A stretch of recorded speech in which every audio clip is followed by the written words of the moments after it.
Sports Network proudly welcomes you to downtown Rochester, New York, in the Blue Cross Arena at the War Memorial, where tonight Division I college hockey takes center stage. A sellout crowd of over 10,000 is expected here on Brick City Homecoming and Family Weekend as the hometown RIT Tigers host Bowling Green. Number 12 for RIT is Simon Isabel. The junior forward from the Yukon territory is tied for the team lead with 4 points in 4 games, including 2 goals last Saturday that helped lead the Tigers to their first conference victory of the season. Good evening and welcome to RIT Hockey Pregame Live here on the RIT Sports Network. Well, after splitting a pair of non-conference games at St. Lawrence and Clarkson to kick off the season 2 weeks ago, the defending AHA champion Tigers began conference play last Friday night down in Erie, Pennsylvania against Mercyhurst. Rick Gawkins' Lakers had a 2-0 lead in the third on the Tigers, and they got things going just 59 seconds into the frame as the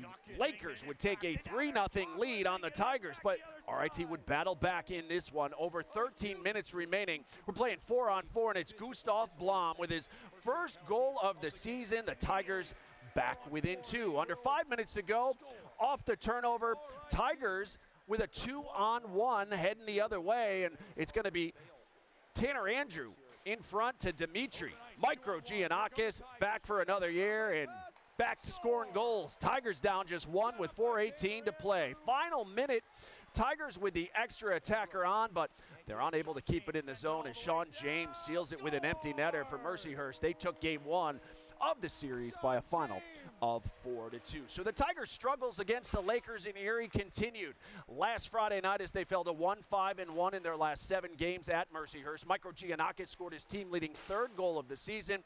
The Tigers killed 3 penalties while finishing scoreless on 2 power play attempts. How about Saturday afternoon, game 2 of the series in Erie against Mercyhurst, and we pick things up in the first period as Tyler Mahan, we're going to see him force the turnover.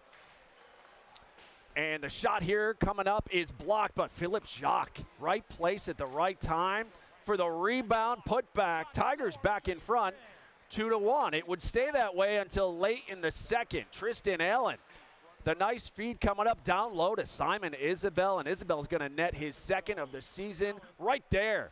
It was 3-1 RIT after 2. Late third period, though, the Lakers with a power play opportunity, and Mercyhurst would take advantage, and it's going to be Mickey Burns coming up with the goal for Mercyhurst, and all of a sudden they're back within 1 with just 1:22 to go in this one. But the Tigers, they would finish things off. Less than 30 seconds later, there's going to be a turnover in the neutral zone coming up, and Tyler Fukakusa is going to come up with the puck, and he's going to come up with the empty netter, too. Tigers split their 2-game series with Mercyhurst. They take game 2 by a final last Saturday afternoon of 4-2. So Simon Isabel led the way for the RIT Tigers with a first career 2-goal game, while Tristan Allen had his first 2 assists as a Tiger. And last Saturday, oh my goodness, it marked RIT's 700th game at the Division I level. It was the program's 347th victory since making the jump from Division III. Well, a guy who was here for that major moment when RIT made the transition to Division I was also at Bowling Green for one of its program's biggest moment. That guy is RIT head coach Wayne Wilson. Of course, Wilson was part of the 1984 National Championship team at Bowling Green. He was a player for Bowling Green, and tonight he's set to go against his alma mater for the 7th time. For more on that, the head coach of the Tigers with our John DiTullio. John? Hi, Kevin. Thanks so much. Kevin was just saying 40 years ago, you won a national title. 40 years later, you're coaching against your alma mater. It may be one of the best atmospheres in all college hockey. Yeah, for sure. It's a great atmosphere. Glad that they're able to experience it as well. But it's just not, your alma mater is not the same unless I think you're back on their campus where you know people. It's another opponent here tonight, but I'm glad we're able to show them a little Rochester hospitality. Yes. So much has been said. You lost your top 6 scorers. You lost 4 players in the portal. You brought some guys in. You bring back some veteran players, but you have some young guys. What do you want to see specifically tonight from your team? Well, we just want to continue to grow, I think, as a team. So for the players that we have expectations for, Catalano, Fukakusa being 2 of those guys that return, we're hoping that they can continue where they left left off last year and improve on that game. And then there's other guys that weren't given opportunities in power play situations. So someone like Simone Isabel, Michael Giannakis, now they're getting some extra playing time in offensive roles, and we want to see their game grow as well. So, and then you've got the new guys. How are they going to experience this? We're putting Kuba, who we call him, Jacob in net. He hasn't experienced this. He's had a great start, but this is a big test for him just to see how he handles his nerves in a big environment. We want to see what it looks like. So if you don't try it, you'll never know. So we want to learn more about our team tonight. It's tonight more about you and less about Bowling Green? Yeah, it certainly is. A non-conference game, and we just want to keep learning about our team and just, like I said, continue getting better each weekend. Hopefully we'll get a couple guys that are back here shortly, and that'll also give us a little boost in the arm. And like I said, we just want to see where everyone's at. And we talked earlier this week, the goal of winning the conference, your goals are still the same, right, Wayne, despite what happened in the offseason? Right, they are, but there's different paths to take it to. Last year we had a lot of guys coming back. We knew who our power play was going to be just from what it was the year before. This year we've got to grow and just keep getting better. But you can still get better as even though your starting point may be unknown. And that we're dealing with a lot of unknowns, and we're just trying to put the best team possible together for the end of the year and just try and keep getting wins as you're going that way. Finally, if I was coaching against my alma mater, I would be a wreck. You're not. Forfeit. I would just let him. Might forfeit. Give him the win, and I'd get back on the bus. Well, there's nothing better than getting a win against your alma mater too. So I mean, that's what I'm looking forward to. And but it's going to be a grind here, and like I said, it's a great learning experience, and what a great environment tonight's going to be. By the way, it's great to see you. It's great to be back. Thank you. All right, that's head coach Wayne Wilson here with the Tigers. Kevin, back to you. That is good to get a win against your alma mater. Coach got one back against Bowling Green in 2019. Well, Bowling Green, a member of the CCHA, is in the midst of a 6-game non-conference swing to kick off the year. The Falcons began the season with a sweep at Mercyhurst and visited Kalamazoo, Michigan on Thursday before making the trip here to Rochester. We have the highlights from Thursday night. Bowling Green facing 16th ranked Western Michigan. Second period, Falcons down 2-1 on the rush. Ben Doran scores his first of the season, fourth of his Falcon career to tie the game at 2. But the Broncos were relentless after that. They would score 4 unanswered goals in the period, including this one by Liam Valente. He scored twice on the night. Western Michigan remains unbeaten after handing Bowling Green its first loss of the season on Thursday by a final of 6-2. As we look inside the numbers, the Falcons were outshot on Thursday night by a 39-25 margin. Bowling Green was 1 for 2 on the power play, but were 0 for 2 on the PK after allowing 2 Western Michigan power play goals. Sophomore Brody Waters scored his 3rd goal in as many games to gain sole possession of the team lead in goals for Bowling Green. Now, it's safe to say that this week's travel schedule was less than ideal for the Falcons. Bowling Green traveled nearly 3 hours west from campus to Michigan on Wednesday before heading east for a nearly 8-hour bus trek from Kalamazoo to Rochester on Friday. The travel-weary Falcons are in town, and we're hoping to catch up with Coach Dennis Williams, who was set to be with our Gene Battaglia in just a couple moments. We hope to check back in with them rinkside with Gene. Let's talk about these starting goalies, the guys who will be in net here tonight for the Falcons. It will be number 34, Cole Moore. The Toronto native will make his 4th start of the season. The sophomore is a 2-1 after giving up 6 goals the other night. His goals against has risen to 3.65. For RIT, it will be number 1, Jakub Kurbacek. The first year from the Czech Republic has been solid so far in net for RIT with wins over Clarkson and Mercyhurst last weekend. Head coach Wayne Wilson said he's hard to read, but he doesn't seem to ever get nervous, or at least not yet. Kurbacek has a .940 save percentage so far this season. Well, still to come here on Pregame Live. The RIT women's hockey team looked to extend its unbeaten streak to 3. We'll show you how they fared last night against RPI. Plus, Trent Burnham is a member of a new trio in the net for RIT this season, too. Coming up, we'll meet all 3 new Tiger netminders. But first, number 4 for RIT is defenseman Dimitri Giannakis. The 5th year from Aurora, Ontario, leads the team in goals through 4 games. And the Tiger captain will join our Kim Coffey live next as our coverage continues from the Blue Cross Arena in downtown Rochester. It's RIT and Bowling Green at 7:05. This is Pregame Live on the RIT Sports Network.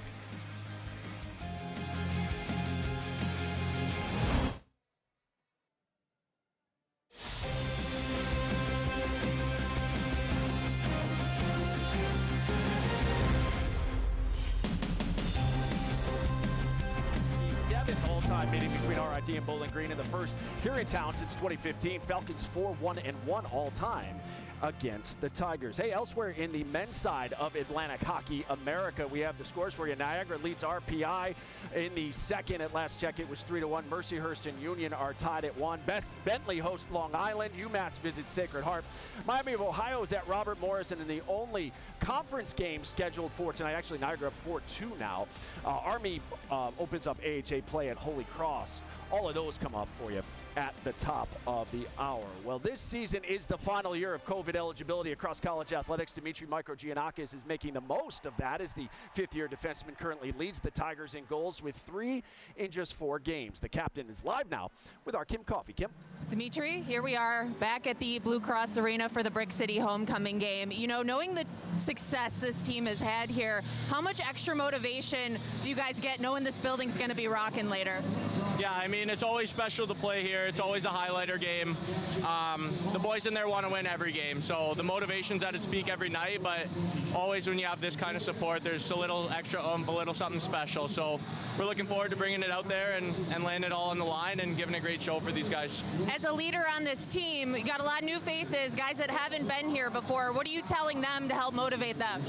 Honestly, the first thing is to enjoy it. Obviously, a lot of guys haven't played in front of a crowd like this. It's what you dream of as a kid, right? Playing on the big stage in front of so many thousands of people. So enjoy the process, enjoy the moment. It's going to fly you by, so just make the most of it, do your best, and go out there and leave it all on the line. You guys wrapped up last weekend with a win against Mercyhurst Saturday. What do you have to do to continue that winning momentum here tonight?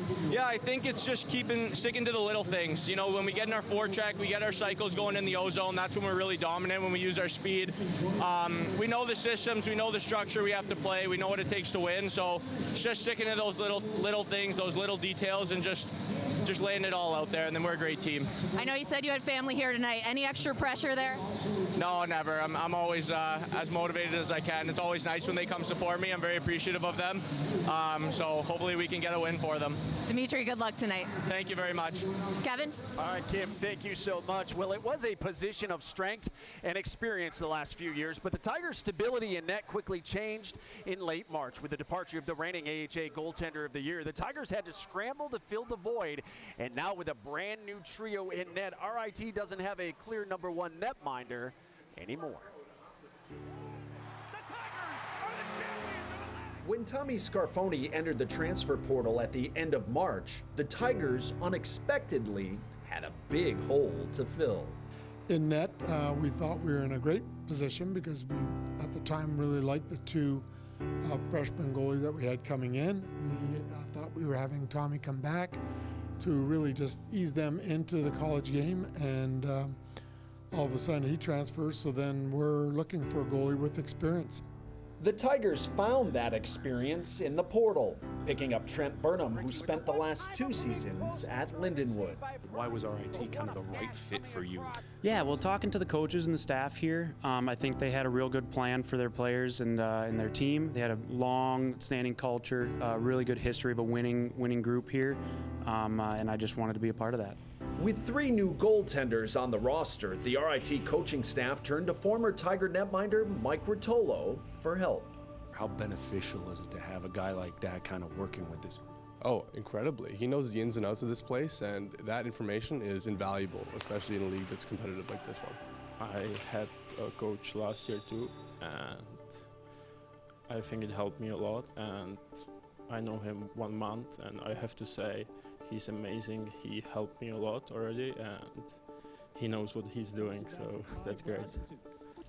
Kurbacek won his first 2 starts and has earned AHA Rookie of the Week honors twice. Obviously it's amazing, but I'm happy we won. That's the most important for me. Burnham has also started 2 games, but is still in search of his first victory as a Tiger. I think everybody knows that trust the process saying is very important. There's going to be ups and downs in hockey, and you just have to be able to ride that, be able to bounce back whenever you can. And Ethan David is still waiting for his opportunity. Is the toughest thing for you just being patient and waiting for that? Yes, yeah, absolutely. I'm competitive. I'm quite impatient, but you know, People keep saying my time will come, and I trust that it will. I just got to keep working at my game and keep supporting my other goaltenders where they need it. At this point, there is no clear number one, but the Tigers like their options. I think all three guys are more than capable, so we're just kind of lucky, I think, with this kind of stretch that we're in, that we've only got one more league game. We've got a split on the road, which is always good, and so we still got to, I think we can't be afraid to try things with our whole team, but in net as well. Yeah, the Tigers trying a couple things so far here this year, going between Burnham and Kurbacek in the first few games. Joined by former RIT goaltender and current Tiger goaltending coach Mike Rotolo. Mike, when you lose a talent like Tommy Scarfoni, not easily replaced, as we know. However, what have you seen so far that gives you hope that this new trio can maybe fill that void? Well, I mean, for first off, the freshmen have been really good so far, and it's nice when you get a guy like Trent who can come in. Yeah. He has the college hockey experience. He's played a plethora of games. He's played in a lot of big games at big schools, so it gives them that extra help, too, for guys that are learning how to play at this level. Yeah, and Wayne brought up a good point talking with me earlier this week. We've seen Kurbacek, we've seen Burnham so far. Ethan David still waiting for that opportunity. Want to try to get him in there as well. The biggest question, though, going in right now, the biggest unknown is their consistency. We just haven't seen enough of them yet to know what that can be like, do we? Right, and there's going to be growing pains, right? Especially when you're starting a freshman, when you're starting a transfer who came from a smaller independent school, and that's something that we're going to work on. That's what coaching's for, right? I have to do my job, the staff has to do their job. But the consistency, I think, is going to start to build as the season goes on. Jakob has done a really good job. So has Trent through both games. Obviously, we're 2-2. But I think as the season goes on, we're going to be able to build off the performances each night. Feel good about starting the first year after what you've seen in those first two games in an atmosphere like this? You remember what it was like? Yeah. It's a really cool environment. Obviously, first home game. They didn't get a game at the Gene yet this year, so we get a game right here, homecoming, Blue Cross Arena. Obviously, there's going to be a little bit of nerves, but I think Jakob is going to do a really good job tonight. He's a very calm goaltender, and he has just a very cool, calm demeanor, so I'm excited to see him get an opportunity tonight. How excited are you for this opportunity, and why do you think you're the guy that can maybe set these guys down the right path? I mean, I'm really excited. When Wayne, gave me the call and offered me, it was really more of an honor to be back at the program that I was able to play at, win championships at.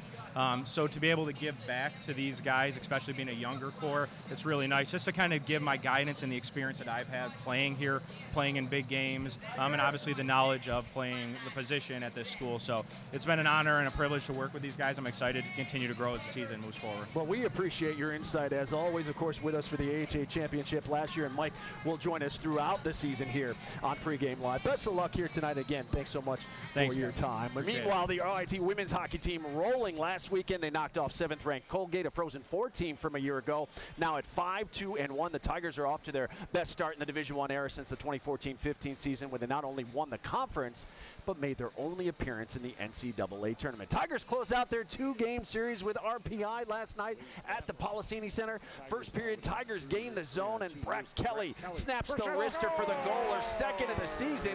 1-0 Tigers. We skip ahead to the third. RIT trying to hang on. RPI with the extra attacker, but Jordan Bear creates the turnover and is going to add the empty netter. Tigers shut out RPI 2-0 as Sarah Coe picked up her second shutout of the season with 23 saves on the night. So the Tigers are now unbeaten in their last 3 games, and they'll get another big test next Friday when they host 7th-ranked St. Lawrence at the Policini Center. Our coverage begins at 3 on Flow Hockey on Friday, and of course tickets still available too. Grab your seats now at rittickets.com. We'll still come on Pregame Live. John and Gene will join us to share who they think we should be keeping an eye on here tonight. Plus, we'll flash back to the last time these two teams met on Brick City weekend. It's all straight ahead on your home for Tiger Hockey. You're watching Pregame Live on the RIT Sports Network.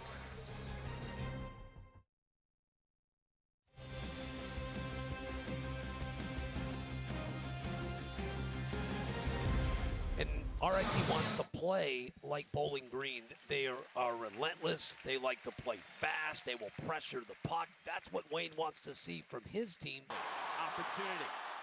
Nice shot, and the save made by Nell. Boy, Schuler.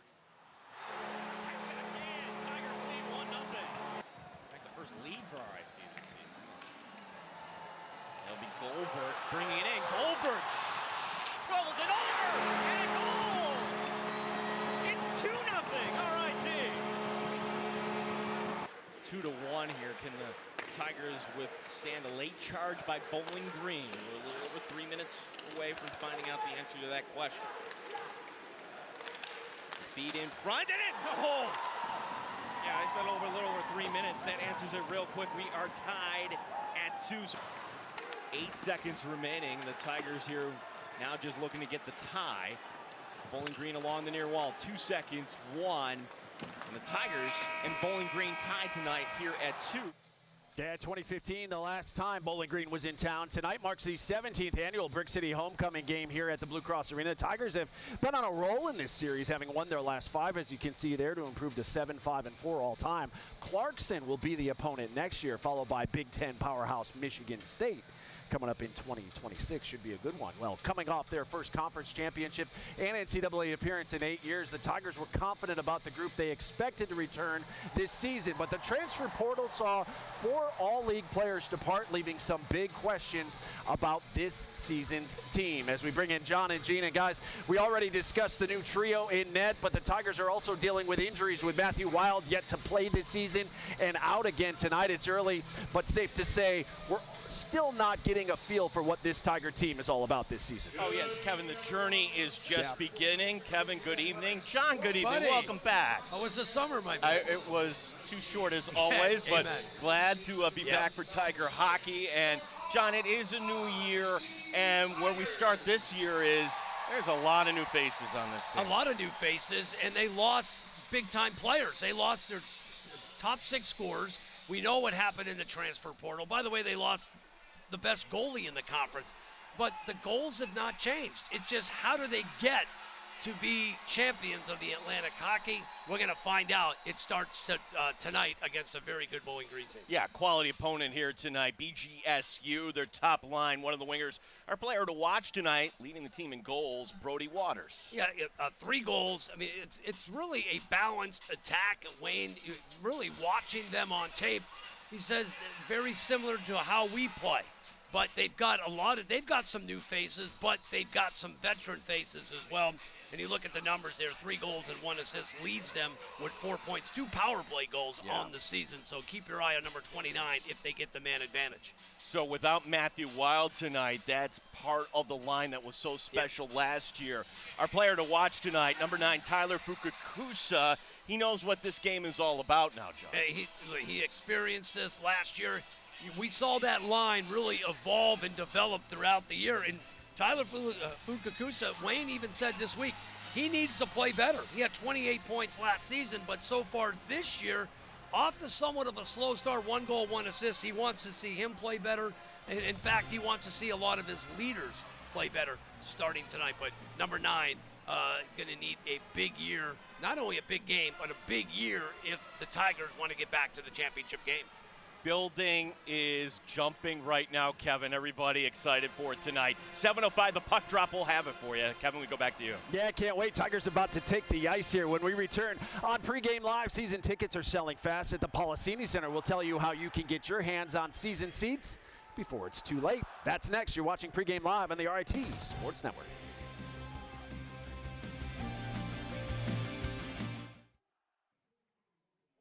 Here on Pregame Live, a sellout crowd getting settled in for the 17th annual Brick City homecoming game between RIT and Bowling Green. Hey, just a reminder that we will be back with you next Friday night when the Tigers open a 2-game non-conference series against Colgate at the Policini Center. Our coverage begins at 6:30 with Pregame Live, followed by Face-Off at 7:05 exclusively here on FlowHockey.tv. You can grab your individual tickets for RIT men's hockey at the Policini Center throughout the season. However, the clock is ticking on your chance to secure season seats. The Tigers have already sold over 1,500 season tickets for this year, and you can still get yours until Friday, October 25th at 7 o'clock by visiting or calling the Policini Center box office or online at RITtickets.com. Well, that'll do it for Pregame Live. Thanks so much for watching. I will see you back here for the intermission report. Until then, enjoy the game. RIT and Bowling Green is next here on Flow Hockey.